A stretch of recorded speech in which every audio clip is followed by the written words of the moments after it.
میں خاندان کا سب سے خوبصورت اور قابل لڑکا تھا۔ پیسوں کی ریل پیل تھی، لیکن اس کے باوجود کوئی مجھے لڑکی دینے کو تیار نہیں تھا۔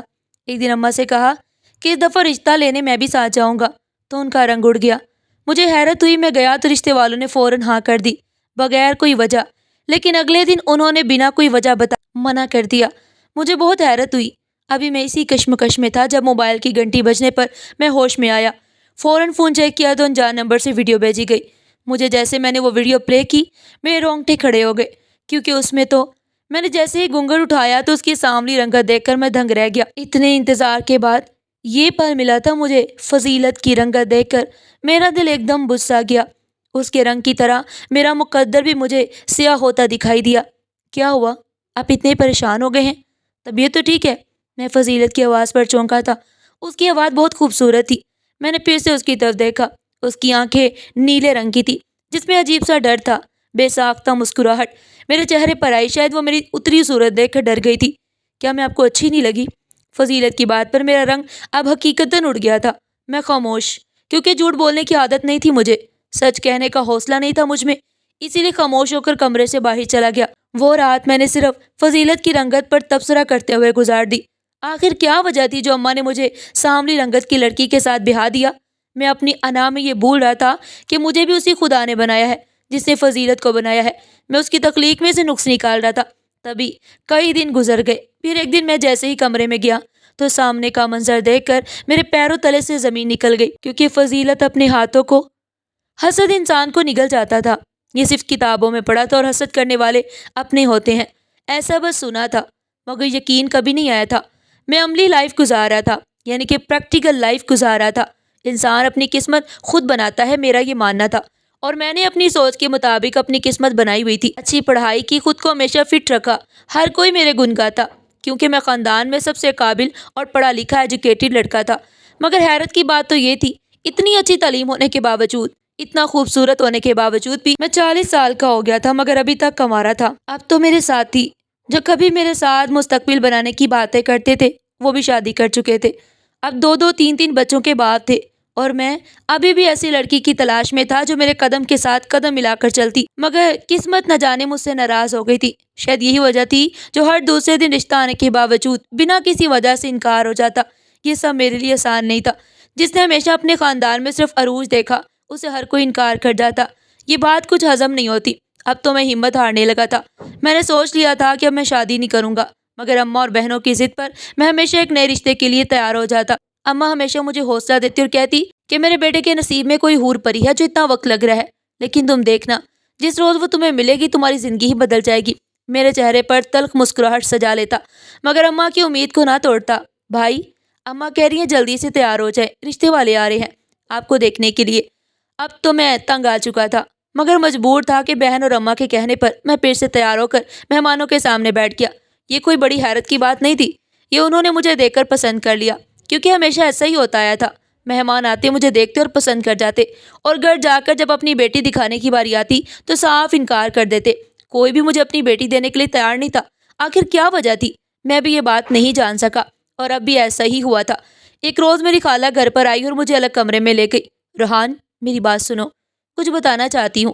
شاید تم حقیقت کو قبول نہ کر سکو، مگر سچ یہی ہے کہ تمہیں اپنا دل بڑا کرنا ہوگا حقیقت جاننے کے لیے کہ تمہاری اماں… ارے بسمہ بہن، تم کب آئی؟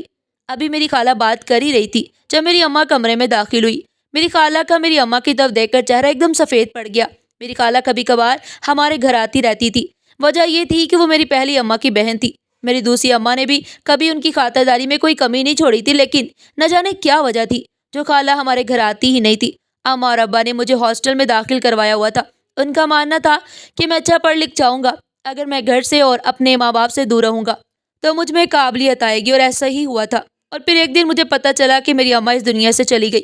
وجہ کیا تھی میں نہیں جانتا تھا، میں تو بس اتنا جانتا تھا کہ میں نے چند ہی پل میں اپنی ساری دنیا اجاڑ دی۔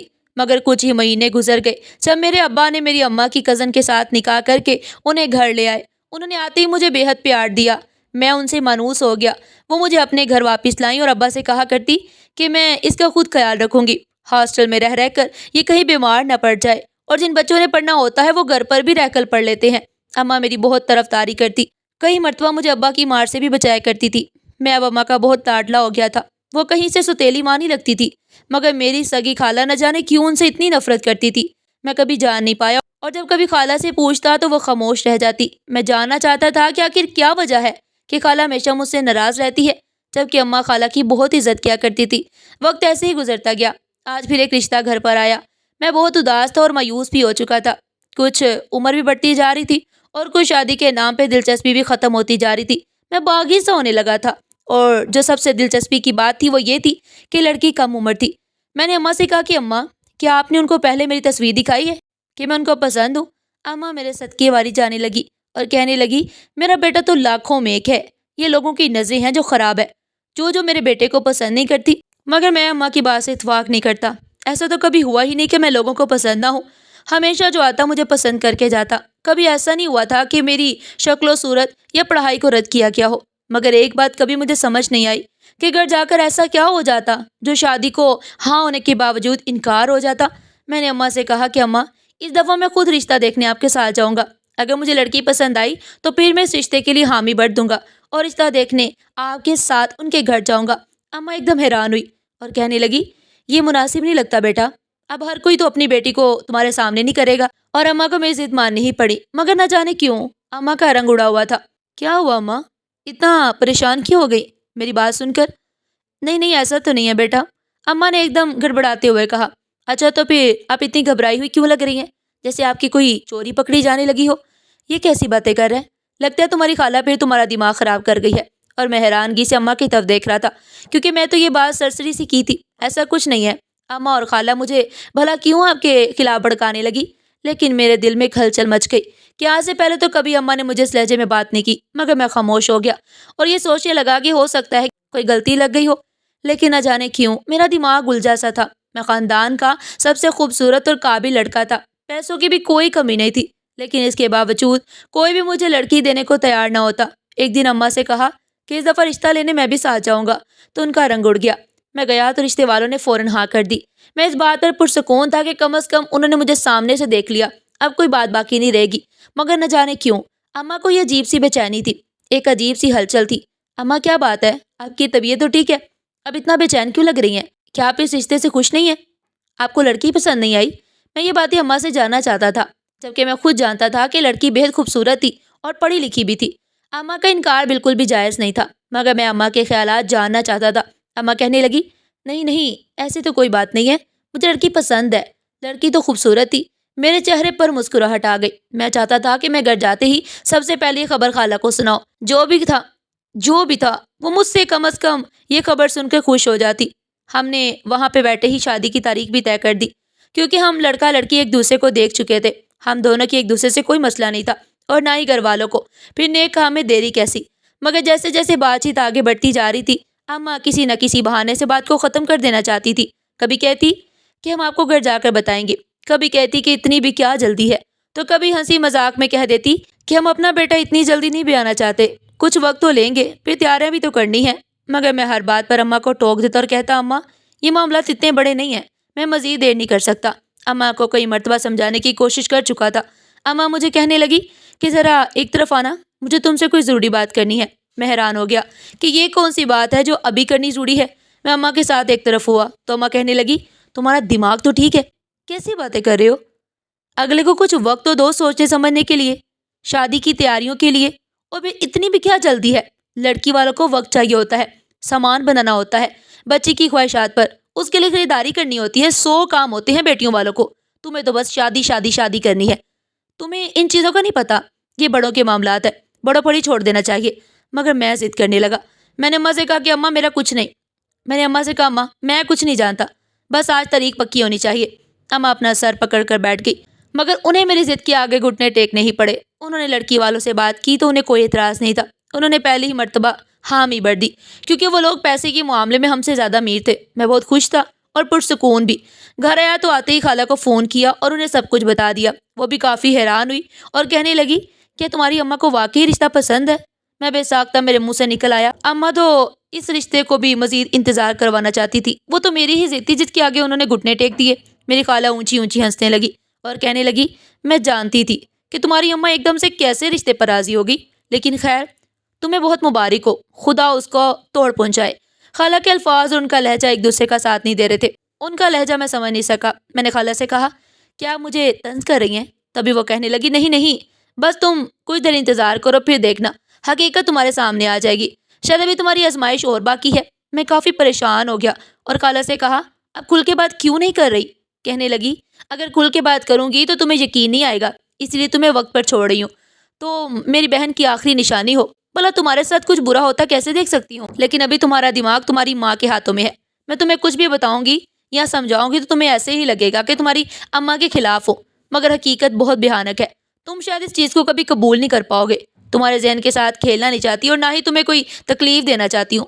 بس یہی وجہ ہے کہ میں تمہیں تمہارے حال پر چھوڑ رہی ہوں۔ اتنا کہ اگر خالہ نے دوسری طرف فون بند کر دیا اور میں موبائل کو خالی نظر سے دیکھنے لگا۔ آخر ایسی بھی کیا بات تھی جو خالہ مجھے بتانا نہیں چاہتی تھی، مگر نہ جانے کیا مجبوری تھی جو مجھے بتا نہیں پا رہی تھی۔ میں اپنی ہی سوچوں میں گم تھا جب میری ماں نے میرے کندھے پر ہاتھ رکھا۔ میں ایک دم گھبرا گیا۔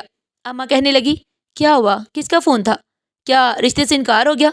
میں نے حیرت اور بے یقینی سے اماں کی جانب دیکھا۔ آخر اماں نے یہ سوال مجھ سے کیوں کیا؟ اماں کو یہ بات زیب نہیں دیتی تھی، مگر میں خاموش رہا اور خاموشی سے اپنے کمرے میں چلا گیا۔ میرا دماغ بالکل الجھ چکا تھا۔ مجھے کچھ سمجھ نہیں آ رہی تھی کہ میں کیا کروں۔ ایسے لگ رہا تھا جیسے کوئی پہیلی ہے جو میری زندگی بن چکی ہے اور اس پہیلی کو حل کرنا ہی میرا اصل مقصد ہے، یا شاید ابھی تک میں زندہ ہوں اس پہیلی کو حل کرنے کے لیے ہی۔ اگلی صبح میری آنکھ کھلی تو اماں بہنوں کے ساتھ باتوں میں مصروف تھی۔ میں اماں کے پاس گیا تھا، وہ ایک دم خاموش ہو گئی۔ میں خاموشی سے ناشتہ کرنے لگا۔ تبھی میری نظر بہنوں پر پڑی جو آنکھوں ہی آنکھوں میں ایک دوسرے سے اشاروں کے ذریعے باتیں کر رہی تھی، مگر میں نے نظر انداز کر دیا اور خاموشی سے ناشتہ کرنے لگا۔ کچھ دیر کے بعد اماں نے اپنا گلا صاف کیا اور کہنے لگی، مجھے تم سے کچھ بات کرنی ہے۔ میں نے ناشتہ کرتے ہوئے ہاں میں سر ہلایا اور انہیں بات کرنے کی اجازت دی۔ اماں کہنے لگی کہ رشتے والوں نے انکار کر دیا ہے۔ تبھی میرا نوالا میری حلق میں اٹک گیا اور میں زور زور سے کھانسنے لگا۔ بہن نے جلدی سے پانی کا گلاس پکڑایا تو مجھے کچھ ہوش آیا۔ میں بے یقینی سے اماں کی طرف دیکھ رہا تھا جو پرسکون تھی۔ ان کے چہرے پر کسی قسم کی کوئی پریشانی نہیں تھی، نہ ہی کوئی فکر تھی۔ میں نے آنکھوں کو زور سے بند کیا اور کہا، اب انہیں کیا مسئلہ ہے؟ اس رشتے سے کیوں انکار ہو گیا؟ کل تک تو سبھی راضی تھے۔ میں نے اماں کو کچھ مشکوک نظر سے دیکھا تو اماں ایک دم گڑبڑا گئی اور کہنے لگی، میں کیا جانوں؟ انہوں نے کوئی وجہ نہیں بتائی، بس کہنے لگے ہیں کہ ہمیں یہ رشتہ نہیں کرنا۔ میں تو تمہیں پہلے ہی کہہ رہی تھی کہ انہیں کچھ وقت دے دو، مگر تم نہیں مانے۔ بیٹیوں والوں کو وقت دینا چاہیے ہوتا ہے، مگر میں جانتا تھا کہ یہ بات نہیں ہے۔ آخر کیا وجہ تھی جو رشتے سے انکار ہوا؟ میں جاننا چاہتا تھا۔ کل تک تو سب کچھ ٹھیک تھا، لیکن اگلے ہی دن انہوں نے بنا کوئی وجہ بتائے انکار کر کے مجھے حیرت میں ڈال دیا۔ ابھی میں اسی کشمکش میں تھا جب موبائل کی گھنٹی بجنے پر مجھے ہوش آیا۔ فون چیک کیا تو انجان نمبر سے ویڈیو بھیجی گئی۔ میں نے اس ویڈیو کو نظر انداز کیا اور پھر اٹھ کر کمرے میں چلا گیا۔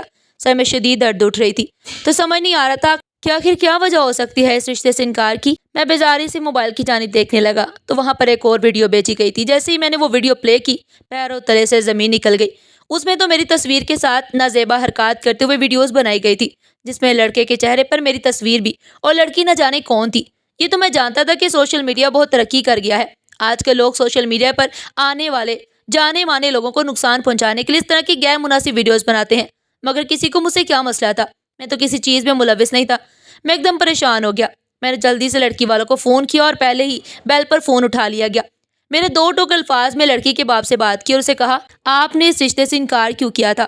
تبھی اس کے باپ نے بتایا کہ جس انسان کی مجھے اس طرح نازیبا حرکات کی ویڈیوز برآمد ہوں، میں اپنی بیٹی کس طرح اسے دے دوں؟ مگر میں ایک دم تڑپ اٹھا کہ یہ ویڈیو میں جو لڑکا ہے وہ میں نہیں ہوں۔ میرے تو صرف چہرے کا استعمال کیا گیا ہے۔ میں نہیں جانتا کہ کون میرے ساتھ کھیل کھیل رہا ہے۔ اب میرا یقین کرے، میں اس طرح کا لڑکا نہیں ہوں۔ مگر دوسری طرف سے کوئی جواب نہ آیا اور فون بند کر دیا گیا۔ اب میں سمجھ چکا تھا کہ ہر طرف سے رشتے سے انکار کیوں ہو جاتا تھا۔ میں اماں کو اس کے بارے میں بتانے ہی والا تھا کہ جب خالہ کا فون آیا۔ خالہ نے فون پر کہا کہ کیا رشتے سے انکار ہو گیا؟ میں بہت حیران ہوا کہ خالہ کو کیسے پتہ چلا کہ میرے ساتھ کیا کچھ اور ہے۔ کیا خالہ یہ سب کچھ کروا رہی ہیں؟ میرا شک خالہ پر ہی گیا، مگر وہ میرے ساتھ ایسا کیوں کریں گی جبکہ میں جانتا تھا کہ اماں میرے ساتھ بہت محبت کرتی ہیں۔ دوسری طرف سے فون بند ہو چکا تھا، مگر وہ میرے ساتھ ایسا کیوں کریں گی جبکہ میں جانتا تھا کہ وہ مجھ سے بہت محبت کرتی ہیں۔ دوسری طرف سے فون بند ہو چکا تھا۔ میں گہری کشمکش میں تھا۔ زندگی سے اب تو نفرت ہونے لگی۔ میں ایک پرسکون زندگی گزارنا چاہتا تھا، مگر میرے نصیب میں تو جیسے سکون لکھا ہی نہیں تھا۔ جب سے ہوش سنبھالا تھا کوئی نہ کوئی ہلچل مچی ہوئی تھی۔ میں جب سے ہوش میں آیا تھا اپنی زندگی کچھ عجیب سے محسوس ہوتی دکھائی دی۔ مجھے پتہ لگانا تھا کہ وہ کون ہے جو میرے کردار کے پیچھے پڑا ہے، کون ہے جو چاہتا ہے کہ مجھے کبھی عزت نہ ملے، میرا کبھی گھر نہ بسے؟ کیا کسی کو میرے مال و دولت سے حسد ہو سکتی ہے، یا میری پڑھائی یا میری خوبصورتی سے؟ بھلا کسی غیر کو مجھ سے کیا لینا دینا؟ یقیناً یہ اپنے ہی تھے جنہوں نے میرا جینا مشکل کیا ہوا تھا۔ مجھے اب اپنی خالہ سے نفرت ہونے لگی۔ شاید انہوں نے یہ سب اس لیے کیا کیونکہ میں نے ان کی بیٹی سے شادی کرنے سے انکار کر دیا۔ شاید یہی وجہ تھی کہ اب اس بات کا بدلہ لے رہی تھی، لیکن مجھے اس بات کی سمجھ نہیں آ رہی تھی کہ خالہ کی پہنچ ایسے کاموں تک کیسے جا سکتی تھی۔ کون تھا جو ان کا ساتھ دے رہا تھا؟ میں یہ سب کچھ اماں کو بتانا چاہ رہا تھا۔ میں اماں کے پاس گیا تو میں نے سب حقیقت بتا دی۔ اماں حیرانگی سے میری جانب دیکھنے لگی اور کہنے لگی، تمہیں کیسے پتا کہ یہ سب تمہاری خالہ نے کیا ہے؟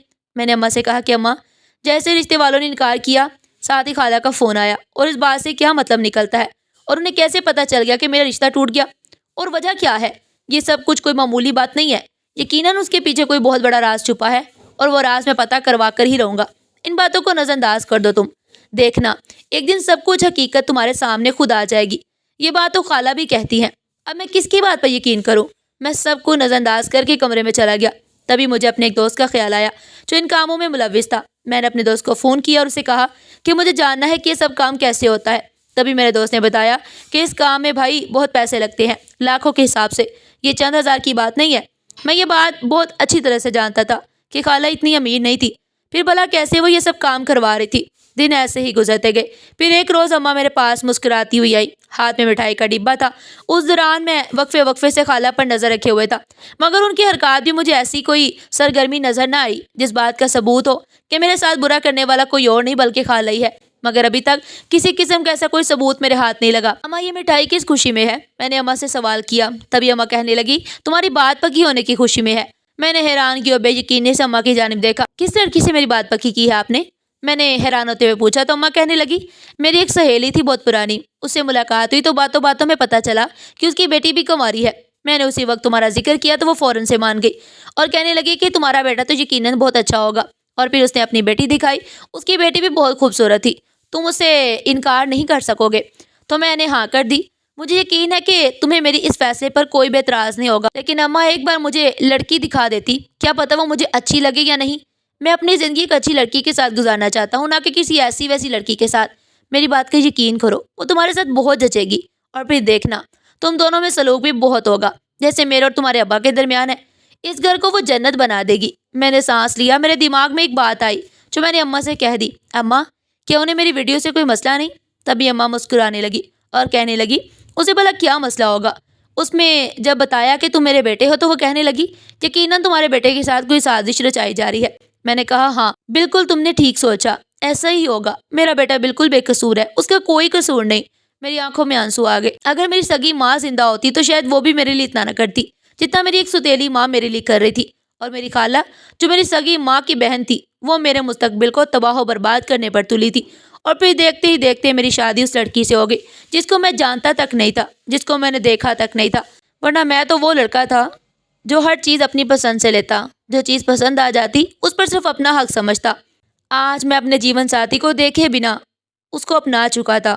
اس سے میرا نکاح ہوا تو ایک عجیب احساس میرے دل میں آیا، میری بیوی ہوگی، میں اس کے ساتھ اپنی دنیا کی تمام پریشانیاں شیئر کروں گا، اس کو اپنا دوست بنا کر رکھوں گا، اس کو ہمیشہ خوش رکھوں گا، اس کا اعتبار کبھی نہیں توڑوں گا۔ یہ سب تو وہ تانے بانے تھے جو میں اپنے دماغ میں بنا رہا تھا۔ تبھی دلہن آگی والا شور اٹھا تو بے ساختہ نظر سامنے سے آتی ہوئی خوبصورت سے لباس میں سجی، مگر یہ کیا؟ اس نے پرانے زمانے کی طرح اپنے چہرے پر پردہ اوڑھ رکھا تھا۔ اماں جو میرے ساتھ کھڑی مسکرا رہی تھی، میں نے ان کا ہاتھ مضبوطی سے تھام اور کہا، اماں، اس نے اپنے چہرے پر پردہ کیوں کیا ہوا ہے؟ دل میں عجیب سی کشمکش تھی، آخر کیوں؟ آج کے دور میں تو لڑکی ایسا نہیں کرتی، کیا اس کو اس چیز کا کوئی شوق نہیں تھا؟ ایسے سوالات میرے دماغ میں جنم لے رہے تھے۔ تبھی مجھے پتہ ہی نہ چلا کہ کب وہ میرے برابر میں آ کر کھڑی ہو گئی۔ ہوش تو اس وقت آیا جب اماں نے مجھے ہلایا اور کہا کہ بیٹھ جاؤ۔ میں بیٹھ گیا اور اماں کی طرف دیکھنے لگا۔ دماغ بالکل حاضر نہیں تھا، ادھر ادھر کے خیالات میں دماغ گھوم رہے تھے۔ کب رسم ہوئی، کب ہماری رخصتی کا وقت ہو گیا، مجھے پتہ ہی نہیں چلا۔ چلو بیٹا، دلہن کو گاڑی میں بٹھاؤ، ہم دوسری گاڑی میں آتے ہیں۔ اماں کی بات پر پھر سے میں ہوش کی دنیا میں آیا اور گاڑی کے دروازہ کھول کر اسے بیٹھنے کو کہا۔ میں اس کے ہاتھ پاؤں کو دیکھ رہا تھا جس کا رنگ سیاہ تھا۔ میری آنکھیں کچھ دیر کے لیے ان ہاتھوں پاؤں پر تھی، لیکن ان پر بہت گاڑی مہندی رچی ہوئی تھی، تو سوچا کہ شاید مہندی کی وجہ سے ہاتھوں کا رنگ اتنا خراب لگ رہا ہے۔ گھر پہنچ کر جیسے ہی میں نے اپنی بیوی کا گھونگھٹ اٹھایا تو میرے پیروں تلے سے زمین نکل گئی، کیونکہ اس کا رنگ سیاہ تھا۔ اماں نے اس کو میرے لیے چنا۔ میں کچھ دیر کے لیے سانس بھی نہ لے سکا اور پھر اسے کمرے میں تنہا چھوڑ کر کمرے سے باہر نکل گیا۔ دن ایسے ہی گزرتے گئے۔ میں فضیلت کو وقت نہیں دیتا تھا۔ وہ کوئی بات کہتی تو اسے بے رخی سے جواب دیتا۔ وہ کئی مرتبہ مجھ سے اس بات کا شکوہ کر چکی تھی، مگر میں اس کی کسی بات پر بھی دھیان نہ دیتا۔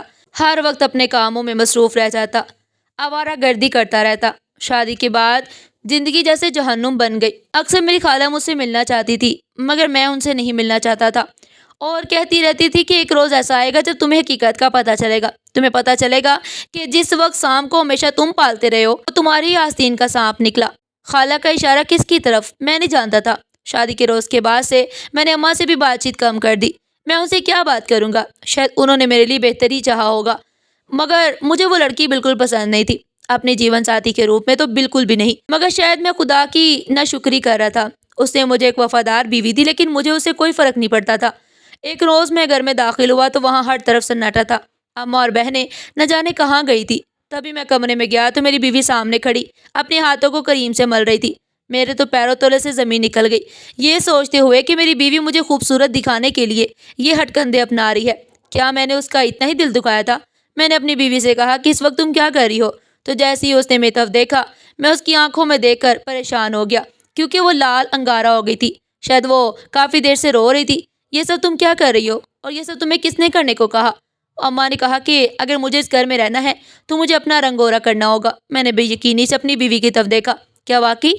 اماں نے کہا ہے۔ جی۔ میں اتنا جھوٹ کیوں بولوں گی؟ لیکن اماں نے ایسا کیوں کہا جبکہ وہ خود تمہیں پسند کر کے لائی تھی؟ میری بات پر وہ اور پریشان ہو گئی اور جلدی سے دروازے کے باہر دیکھنے لگی۔ وہاں پر کسی کو نہ پا کر اس نے جلدی سے دروازہ بند کیا اور میرے آگے ہاتھ جوڑ کر کہنے لگی، خدا را میں آپ کی بیوی ہوں، میری عزت بچائیے، میری عزت خطرے میں ہے۔ میں نے آنکھیں چھوٹی کر کے اپنی بیوی کی طرف دیکھا اور کہا، یہ کیسی باتیں کر رہی ہو؟ کیا ہو گیا تمہیں؟ تمہاری طبیعت تو ٹھیک ہے؟ تبھی وہ پھوٹ پھوٹ کر رونے لگی اور کہنے لگی، آپ کی اماں ایک ناگن ہے، وہ ہم سب کو ڈس لے گی۔ اس نے میری شادی آپ سے اس لیے کروائی تاکہ وہ آپ کی ساری جائیداد اپنے نام کروا سکے اور مجھ سے غلط کام کروا کے وہ پیسے اور کما سکے، جیسے وہ آپ کی بھی۔ اس کے الفاظ اتنے ہی اس کے منہ سے نکلے کہ جھٹکے سے دروازہ کھلا۔ اماں کمرے میں داخل ہوئی اور آ کر کہنے لگی، بہو چلو تم سے کچھ ضروری بات کرنی ہے، میرے کمرے میں آنا ذرا۔ اماں کے تیور آج کافی خطرناک لگ رہے تھے۔ کیا اماں نے اس کی باتیں سنی ہیں؟ کیا اماں کو اس کی باتوں پہ غصہ آیا تھا یا کوئی اور وجہ تھی؟ بہت سی باتیں میرے ذہن میں گھوم رہی تھی۔ اماں یہ کہیں نہیں جائے گی، میں ابھی سے بات کر رہا ہوں، مجھے اسے بات کرنے دیں۔ ہاں تو بولو، تم کیا کہہ رہی تھی؟ کچھ نہیں، بس وہ تو میں ایسے ہی۔ میری بیوی ایک دم پلٹ گئی، اس کا رنگ بالکل سفید پڑ گیا۔ دیکھو، کسی سے گھبرانے کی ضرورت نہیں ہے، کوئی تمہیں کچھ نہیں کہے گا، بتاؤ مجھے کیا ہوا ہے؟ مگر میری بیوی چپ کر گئی اور سر جھکائے اپنے ہاتھوں کو ملنے لگی۔ یہ شاید اس کی عادت تھی کہ جب بھی وہ گھبراتی تھی تو وہ اپنے ہاتھوں کو مسلتی تھی۔ اماں کمرے سے جا چکی تھی، مگر اماں کی نگاہوں میں ایک عجیب سی کشش تھی، جیسے وہ سب کو راغ کر دیں گی۔ میں نے اپنی بیوی سے اماں کے جانے کے بعد دوبارہ بات کرنا چاہا، مگر وہ خاموشی سے کمرے سے باہر نکل گئی۔ دن ایسے ہی گزرتے گئے اور رات ہوئی تو مجھے اماں سے کوئی بات کرنی تھی۔ تبھی میں ان کے کمرے میں جانے ہی والا تھا جب مجھے اندر سے آنے والی آوازوں نے دروازے پر ہی روکنے پر مجبور کر دیا۔ جیسی اندر سے آوازیں آ رہی تھی ویسے ویسے میرے دل کی دھڑکن تیز ہوتی جا رہی تھی۔ مجھے اپنے کانوں کو یقین نہیں آ رہا تھا۔ میری آنکھیں حیرت اور بے یقینی سے پھٹی رہ گئیں۔ میرے چہرے پر جیسے پسینہ نمودار ہو گیا۔ یہ کیسے ہو سکتا ہے؟ اماں میرے ساتھ ایسے کیسے کر سکتی ہیں؟ کیا بکواس کر رہی تھی تو؟ میرے بیٹے کو میرے خلاف بھڑکانے کی کوشش کر رہی تھی؟ میری بات سن لے کان کھول کر، اگر ایسا کچھ کیا تو میں تمہارے گھر والوں کو اس دنیا سے رخصت کر دوں گی اور تم دیکھتی رہو گی، اور پھر تمہاری زندگی جہنم بنا دوں گی۔ تمہیں کیا لگتا ہے میرا بیٹا تمہاری باتوں میں آئے گا؟ ہرگز نہیں۔ ارے وہ تو آج تک اپنی سگی ماں کے قاتل کو نہیں تلاش کر پایا، جبکہ اس کی سگی ماں کی قاتل اس گھر میں ہی موجود ہے۔ اپنے باپ کی کرتوتوں کے بارے میں وہ نہیں جان پایا اور نہ ہی یہ جان پائے گا کہ اس کے ساتھ جو کچھ ہو رہا ہے وہ کون کر ہے۔ تو تمہیں کیا لگتا ہے کہ وہ تمہاری باتوں پر بھروسہ کرے گا؟ ہرگز نہیں۔ میں نے اسے پالا ہے، میں نے اسے بڑا کیا ہے، چاہے اپنے ہی مفاد کے لیے، مگر میرا اس پر پورا حق ہے، اور وہ بھی ایک اچھا اور قابل بیٹا ہے جو اپنی ماں کے ہر حکم کو اپنا فرض سمجھتا ہے۔ اور رہی بات تمہاری، تمہارے پاس صرف 10 دن ہے، اپنی رنگت کو کچھ بہتر کرو، گاہک آنے ہی والے ہیں۔ میں باہر کھڑا تھا، سب کچھ سن رہا تھا، میرے پیر تھر تھر کانپ رہے تھے، میرا پورا وجود زلزلوں کی زد میں تھا۔ مجھے ایسا لگ رہا تھا جیسے میرا سانس بالکل بند ہو جائے گا۔ میں بھاگتا ہوا باہر لاؤنج میں پہنچا اور کچھ دیر ٹہلنے کے بعد اپنا سانس بحال کیا۔ میں گہرے گہرے سانس لینے لگا، پورا پسینے میں شرابور تھا۔ سردیوں کے موسم ہونے کے باوجود بھی مجھے ایسا لگ رہا تھا جیسے جون جولائی کی تپش کے زیر سایہ کھڑا ہوں۔ وقت گزرتا گیا، میں ساری رات اسی لان میں گزار چکا تھا۔ اگلی صبح میری آنکھیں کھلی تو میری بیوی میرے سر پر کھڑی تھی۔ آپ کی طبیعت تو ٹھیک ہے؟ آپ ٹھیک تو ہیں؟ تبھی میں جھٹکے سے اٹھا اور اس کے ہاتھ تھام کر اسے اپنے کمرے میں لے گیا اور اسے کہا کہ دیکھو فضیلت، تم میری بیوی ہو، میں مانتا ہوں کہ مجھ سے بہت غلطیاں ہوئی ہیں، میں نے تمہارے حقوق تم سے چھین لیے، مگر مجھے تمہارے ساتھ کی ضرورت ہے، تمہاری مدد کی ضرورت ہے، ایک تم ہی ہو جو میری مدد کر سکتی ہو۔ میں آپ کی کیا مدد کر سکتی ہوں؟ تبھی میں نے اپنی بیوی سے کہا کہ میں نے کل اماں کی ساری باتیں سن لی، بس مجھے حقیقت جاننی ہے کہ آخر اماں نے اتنی گری ہوئی بات کیوں کی۔ کبھی وہ زہریلا مسکرانے لگی اور کہنے لگی، اگر اتنی حقیقت جاننے کا شوق ہے تو جاؤ اپنی خالہ کے پاس جاؤ، وہی ہے جو تمہیں سب کچھ سچ بتائے گی، کیونکہ میں تو خود مجبور ہوں، میں تمہیں کیا بتا سکتی ہوں، اور پوری حقیقت تو میں بھی نہیں جانتی سوائے تمہاری خالہ کے۔ اس دنیا میں کوئی حقیقت نہیں جانتا، لیکن افسوس کہ وہ بھی ہسپتال میں ایڈمٹ ہے، شاید اپنی آخری سانسیں گن رہی ہیں، اس کے پیچھے بھی تمہاری اماں ہی ہے۔ بہرحال تمہارے پاس وقت بہت کم ہے، اس سے پہلے کہ تم اس آخری گواہ سے بھی ہاتھ دھو بیٹھو، جاؤ اور جا کر اپنی زندگی کی اصل حقیقت جان لو۔ خالہ بیمار تھی، مجھے پتہ ہی نہیں چلا۔ نہیں، وہ بیمار نہیں تھی، مگر تمہاری اماں نے انہیں اس دنیا سے رخصت کرنے کا پورا بندوبست کر لیا تھا۔ تبھی میں اسپتال پہنچا، میں جلدی سے اپنی خالہ کے پاس گیا۔ نہیں خالہ، آپ ایسے مجھے چھوڑ کے نہیں جا سکتی، آپ کو مجھے سب حقیقت بتانی ہوگی۔ خالہ جو بالکل خاموش تھی، بالکل چپ، انہوں نے ایک دم میری طرف دیکھا اور دھیمی آواز میں مجھ سے بات کرنے لگی کہ مجبوراً مجھے ان کے ہونٹوں کے پاس اپنے کان کرنے پڑے۔ تمہاری ماں ہی تمہاری سگی ماں کی قاتل ہے، تمہاری ماں نے تمہارے ساتھ دھوکہ کیا، تمہارے باپ سے شادی کرنے کے لالچ میں وہ شیطان بن گئی، اور تمہارا باپ جو تمہاری ماں کے پیار میں دیوانہ ہو چکا تھا، اپنی بیوی کو مرتا چھوڑ کر تمہاری ماں کے پاس چلا گیا اور اس سے شادی کر لی۔ ابھی تو تمہاری اماں کا کفن بھی میلا نہیں ہوا تھا۔ یہ سب کچھ تمہاری ماں کی سازش کی وجہ سے ہی ہوا۔ تمہاری اماں ایک حاسدہ اور لالچی عورت ہے، نہ تو وہ کسی کی خوشی دیکھ کر خوشی محسوس کر سکتی ہے اور نہ ہی کسی کی کامیابی دیکھ کر، اور پھر وہ عورت تمہارے دماغ کے ساتھ کھیلتی رہی، تمہارے پیسے پر عیاشی کرتی رہی، تمہارے پیسے کے ذریعے تمہیں برباد کرتی رہی، تم سے کسی اچھی لڑکی کی شادی نہیں کروانا چاہتی تھی۔ اسے ایسے لگتا تھا کہ اگر کوئی اچھی اور خوبصورت لڑکی آئی تو وہ تمہاری زندگی میں آئے گی اور تم اسے بھول جاؤ گے، اور پھر وہ جو اتنے عرصے سے تمہاری پرورش صرف تمہارا پیسہ کھانے کے لیے کر رہی تھی، وہ کیسے حاصل کرے گی؟ وقت کا کام ہے گزرنا، تو وہ گزر ہی جاتا ہے۔ دیکھ لو، میں نے کہا تھا کہ ایسی سچائیاں تمہارے سامنے آئیں گی کہ تم اس کو سن نہیں پاؤ گے۔ تمہاری ماں کی حقیقت جو تمہارے سامنے آئی ہے، وہ ایک نہ ایک دن ہونا ہی تھا۔ اس پر افسوس کرنے سے بہتر ہے کہ تم آگے اپنی زندگی بہتر گزارو۔ تمہاری زندگی میں جو عورت آئی ہے وہ پاکیزہ ہے، وہ تمہارے ساتھ مخلص ہے، بے شک وہ رنگ و روپ کی خوبصورت نہیں ہے، مگر وہ تمہارے ساتھ وفادار ہے، اس کی عزت تمہاری عزت ہے۔ اس سے بہتر یہی ہے کہ تم اس کی عزت بچاؤ، نہ کہ گزرے ہوئے پہ افسوس کرو۔ یہ وقت افسوس کرنے کا نہیں ہے، حاضر دماغی سے کام لینے کا ہے۔ خالہ کی باتیں سن کر میرا دماغ پھٹا جا رہا تھا کہ میری سگی ماں کی قاتل میری سوتیلی ماں تھی۔ میرے ساتھ جو کچھ ہو رہا تھا وہ میرے ہی پیسوں سے کروایا جا رہا تھا، کیونکہ آج تک میں نے اپنے پیسوں کا حساب کبھی اپنی ماں سے نہیں لیا، اور وہ مجھے اس بات کا احساس دلاتی رہتی کہ میرے پاس زیادہ پیسے نہیں رہنے دیتی۔ ان کا کہنا تھا کہ میں فضول خرچی کروں گا اور اتنی محنت کی کمائی برباد کر دوں گا، مگر میں نہیں جانتا تھا کہ میری محنت کی کمائی کے ساتھ مجھے برباد کیا جا رہا ہے۔ مگر اب میں نے سوچ لیا تھا کہ میں اس عورت کو برباد کر دوں گا۔ میں نے پولیس کا سہارا لیا اور اپنی ماں کی حقیقت سب کے سامنے لے کر آیا۔ مجھے ایک اور بھیانک سچ دیکھنے کو ملا کہ میری ماں دوسری عورتوں کو مردوں کے آگے بیچا کرتی ہے، اور اب وہ میری بیوی کے ساتھ بھی یہی سب کچھ کرنے والی تھی۔ لیکن خدا کا شکر ہے کہ میں نے اپنی بیوی کو بچا لیا۔ میری اماں کو عمر قید کی سزا ہوئی، اور شروع میں خوش تو نہیں تھا، مگر اب خوش بھی ہوں اور مطمئن بھی۔ زندگی میں ہر چیز نہیں ملتی، یہ سبق مجھے بہت دیر بعد ملا، لیکن خدا کا شکر ہے کہ اپنی زندگی میں مجھے وہ سبق ضرور مل گیا۔ کچھ نہ کچھ کمی ہمیشہ رہ جاتی ہے، کبھی کبھار ہمیں اپنے نصیبوں سے لڑنا پڑتا ہے، اور کبھی کبھار نصیب ہمارے آگے تھالی میں ہر چیز پیش کرتا ہے۔ مجھے فضیلہ جیسی بیوی ایک تحفے میں ملی تھی، وہ معصوم ضرور ہے، نیک بیویاں بہترین رزق سے کم نہیں ہوتی۔ ناظرین، آپ کو ہماری آج کی یہ کہانی کیسی لگی؟ کمنٹ سیکشن میں اپنی قیمتی رائے کا اظہار ضرور کیجیے گا، اور اس طرح کی مزید سبق آموز کہانیاں سننے کے لیے چینل کو سبسکرائب کریں، ویڈیو کو لائک کریں اور زیادہ سے زیادہ شیئر کریں، اور اللہ کا ایک پیارا سا نام کمنٹ میں ضرور مینشن کریں۔ پھر ملتے ہیں ایک نئی کہانی کے ساتھ، تب تک کے لیے اللہ حافظ۔